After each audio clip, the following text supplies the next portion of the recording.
The evening was quiet, the kind of quiet that settles into a man's bones when he has lived long enough to recognize loneliness as a familiar companion.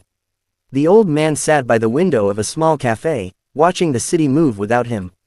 People passed by in pairs, in groups, laughing, arguing, living.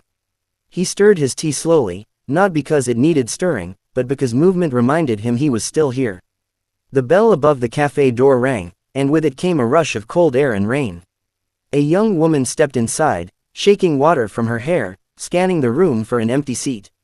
The cafe was nearly full. She hesitated, then noticed the empty chair across from the old man. Their eyes met for a brief moment, hers curious, his cautious. "Excuse me," she said softly. "May I sit here?" He looked at the chair, then at her, and nodded. "Of course." She smiled, grateful, and sat down.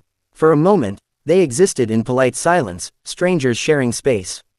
She ordered coffee. He returned to his tea. Yet something lingered between them, an unspoken awareness. "You come here often?" she asked, breaking the silence. "Most evenings," he replied.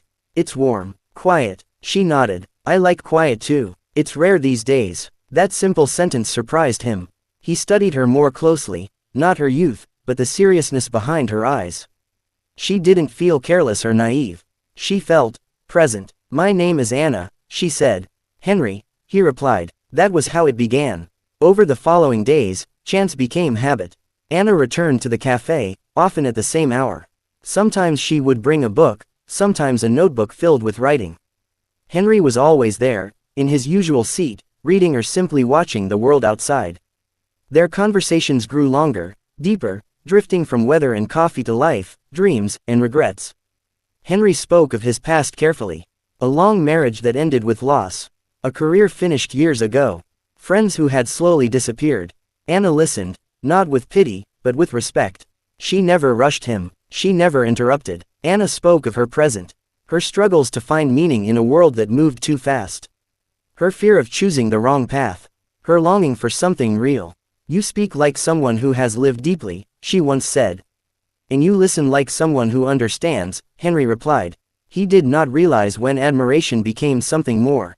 Perhaps it happened quietly, in the way he began to wait for her arrival, or in the way her absence made the cafe feel colder.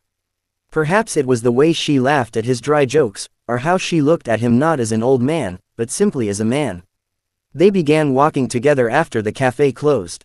Slow walks through the park, where streetlights cast long shadows and the world felt distant. Henry told stories. Anna asked questions. Sometimes they walked in silence, a silence that felt safe. Henry began to notice the looks.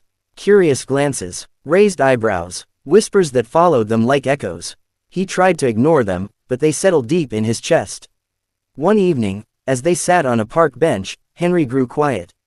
"What's wrong?" Anna asked. He hesitated. "People talk. They always do," she said calmly. "They talk because they don't understand," he replied. "Do you?" she asked. Henry looked at her then, really looked. "I understand enough to be afraid." "Of what?" "Of time," he said. "Of taking something from you that I can never give back." Anna's expression softened. "You haven't taken anything from me.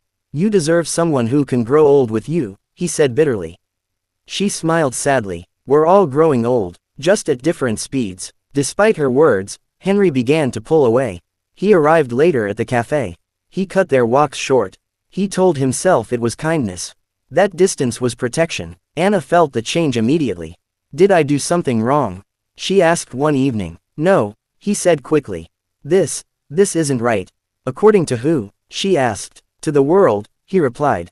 She stood then, hurt but composed. "The world doesn't sit with you in silence." "I do." She left that night, and for the first time in years, Henry cried.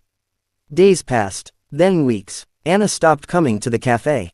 Henry returned to his old routine, alone, observant, silent. But the silence was different now. It wasn't peaceful, it was heavy. He thought of her laughter, her questions, the way she made him feel visible again. He told himself love was supposed to be sacrificed, that letting go was the noble choice.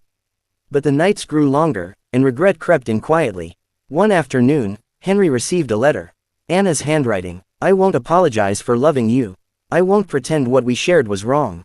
I only wish you had trusted me enough to choose honesty over fear." Henry folded the letter with trembling hands.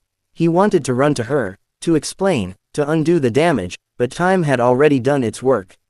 Years passed. Henry aged more quickly than he expected. His steps slowed. His hands shook more often.